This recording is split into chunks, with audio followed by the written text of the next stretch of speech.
श्रीराम समर्थ. भवरोगापासून मुक्ततेचा उपाय सत्संगती व नामस्मरण. एका गावात एक वैद्य राहत होता. त्या वैद्याला कोणाला काय रोग झाला आहे हे तोंडावरून समजत असे.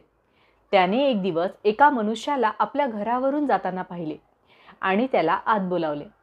वैद्याने त्या माणसाला सांगितले की तुला एक भारी रोग झाला आहे, पण मी सांगतो ते औषध घे आणि मी सांगेन त्याप्रमाणे पथ्य पाळ, म्हणजे तुझा रोग बरा होईल.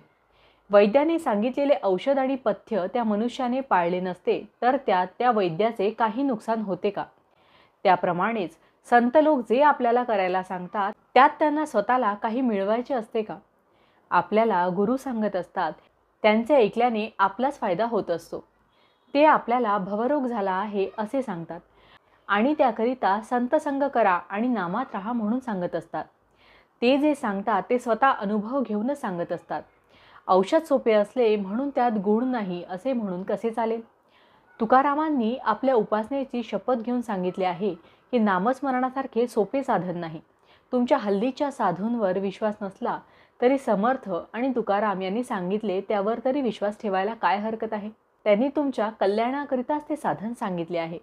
ते तुम्ही न कराल तर त्यांचे काही नुकसान नाही, तुमचेच नुकसान आहे. तरी त्याचा विचार करा. आपल्याला रोग झाला आहे अशी आपली अगोदर खात्री झाली पाहिजे, म्हणजे निम्मे काम झाले. आपल्याला रोग झाला आहे असे पक्के कळल्यावर आपण औषध घेण्याचे टाळणार नाही. संसारात सुख नाही असे आपल्याला दिसत असताना ज्या योगाने सुख मिळेल त्याच्या खटपटीला लागले पाहिजे.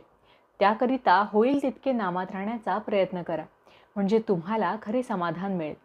एका मनुष्याने 30 वर्षे मनापासून नोकरी केली. तो म्हणाला, भगवंताची पूजा आणि भक्ती कशी करावी हे मी नोकरीपासून शिकलो. त्याला विचारले, ते कसे? तेव्हा त्याने उत्तर दिले, नोकरीमध्ये वरिष्ठांच्या मर्जीप्रमाणे वागावे लागते. तो जिथे बदली करेल तिथे आपल्याला जावे लागते. मग घरात अडचण असली तरी तिथे आपले काही चालत नाही, म्हणजे आपले पण बाजूला ठेवावे लागते. आता मी सेवानिवृत्त झाल्यावर मालक तेवढा बदलला. आता मी वरिष्ठाच्या ठिकाणी भगवंताला ठेवले आहे. भगवंत हा श्रेष्ठ वरिष्ठ आहे, कारण तो माणसासारखा स्वार्थी नाही. तो अत्यंत निस्वार्थी असल्यामुळे माझ्या हिताचेच नेहमी घडवून आणतो. म्हणून मी आता अत्यंत आनंदात आहे. याचप्रमाणे प्रत्येक माणसाने आपल्या प्रपंचापासून परमार्थ करायला शिकले पाहिजे. हेच आपल्या जीविताचे सार आहे. भावार्थ, अनन्यतेशिवाय भगवंताची प्राप्ती नाही, त्यातच भक्ती जन्म पावते. जानकी जीवन स्मरण जय जय राम. महारुद्र हनुमान की जय. समर्थ रामदास स्वामी महाराज की जय. सब संतन की जय. श्री अनंत कोटि ब्रह्मांड नायक राजाधिराज सच्चिदानंद सद्गुरु श्री ब्रह्म चैतन्य महाराज की जय. जय जय रघुवीर समर्थ.